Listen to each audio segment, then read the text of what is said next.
welcome back to the most amazing channel on the internet. I'm your host Rebecca Felgate, and today we have a really informative list for you. We're talking the top 10 people who escaped from North Korea. Good on them! Before we get into this video, which I'm pretty excited about, I just want to tell you a few things we have coming up here at Most Amazing Top 10. Now, the Most Amazing team will be at Playlist Live from the 27th to the 29th of April, so if you're local to Florida or nearby, come and see us. We're also going to be hosting a Most Amazing fan meetup in Toronto at the Yonge and Dundas Square on the 12th of May this year from 2 PM. See you there. If anyone turns up to either event in their Most Amazing shirts, we will be sure to sign them for you. We also have loads of goodies to give away at the meetup, so hopefully we will see you guys there. Okay, back to North Korea. Let's start off with a man who was recently honoured by Donald Trump for his heroic escape. Coming in at number 10, we have Seong Ho. Ji survived North Korean famine by living off roots and corn stalks. Meanwhile, his grandmother actually died of hunger. In 1996, when he was 13, he fainted from exhaustion when hauling coal off a train. He lost his leg and arm from the injuries he sustained. Despite losing 2 limbs, he made his way to China for a better life. He was caught by North Korean police but managed to escape again. He then escaped to South Korea, where he set up the Now Action and Unity for Human Rights organization. What a guy. Coming into number 9, we have the 9 refugees who accidentally sailed to Japan. In 2011, 9 North Koreans washed up in a small boat around the Noto Peninsula in Japan. Their vessel had drifted wildly off course, crossing the Sea of Japan. Basically, they'd been aiming to sail to South Korea, but things had gone a little bit wrong. Of the group of escapees, there were 6 adults and 3 children. Now, one of them told Japanese officials that he was a member of the military. Now, there's no doubt that an escape for a military member is even higher risk than those not involved in the country's defense system. Luckily, the group were given safe passage to South Korea and were accepted into the country to start new lives. Coming in at number 8, we have the Fukui Prefecture escapees of 1987. Escaping via the water now is one thing, but escaping North Korea 30 years ago via the water was something else entirely. In January 1987, 13 North Koreans washed ashore in a small stolen boat. The boat then sailed all of the way to Taiwan before entering less dangerous waters to get to South Korea, where all of the refugees on board were allowed to start new lives in the country. An article from the New York Times from 1987 says that a South Korean family welcomed them in. Coming into number 7, we have Choi Kwang-yuk. 55-year-old Choi was sent to a work camp in North Korea because of his Christian faith.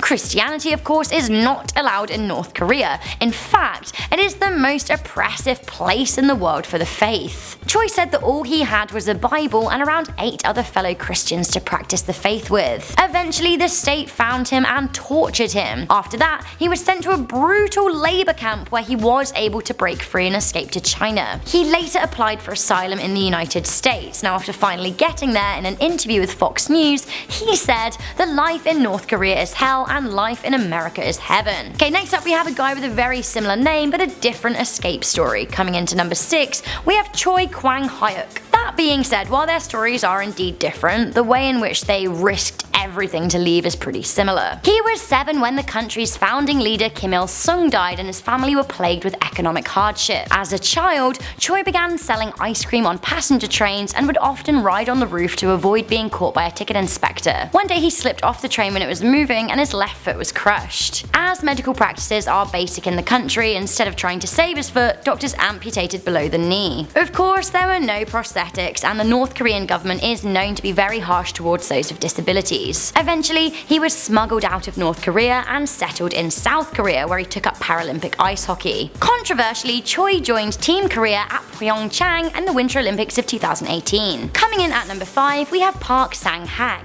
Park escaped North Korea aged 32 after a life spent as a trusted party member. One day he witnessed an aerial South Korean propaganda drop, but was too involved in the politics of the country to really be able to act on what he read. That was until his father left the country and saw how the rest of the the world sees North Korea. Eventually, Park began to see that the regime was lying to him and his people and that they were actually living in poverty. Realizing his family was in danger, he spent 2 months quietly arranging his escape. After bribing a border guard, he was able to get out with his mother, brother and sister.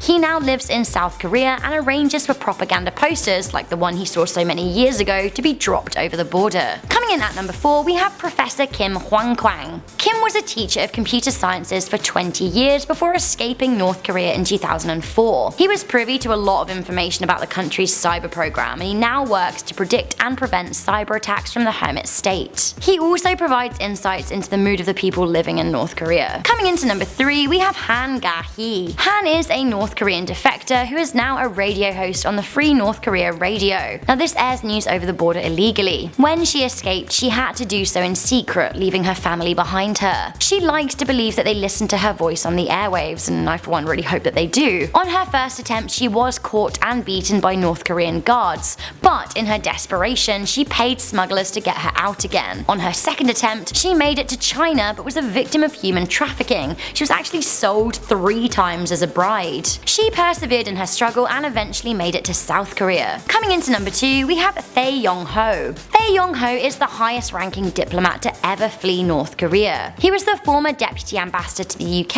and shockingly made his escape in 2016 with his family. He believes that a revolution will come that will one day bring down Kim Jong-un's regime. He said that he decided to deflect when Kim Jong-un continued to enforce dated rules and began developing his nuclear program. While he was able to escape with some of his family members, he fears that his remaining family in the hermit state are being made to suffer for his exodus. In 2017, he provided news publication Al Jazeera with a tantalizing interview about his escape, which is absolutely worth checking out. Finally, at number 1, we have a girl who captured the hearts of the world when she spoke out against the regime. That's right, we have none other than the inspirational Yeonmi Park. Yeonmi escaped North Korea aged 13, but garnered worldwide attention in 2014 when she delivered a powerful speech at the One Young World Summit about her escape from North Korea. Aged 9, Yeonmi's father was arrested for illegally selling metals, and as a result, her whole family was tarnished for 3 generations, as is customary in North Korea. She and her 11-year-old sister survived by foraging for food in the mountains. Eventually, Yeonmi and her family were able to escape by crossing mountains and a frozen river into China.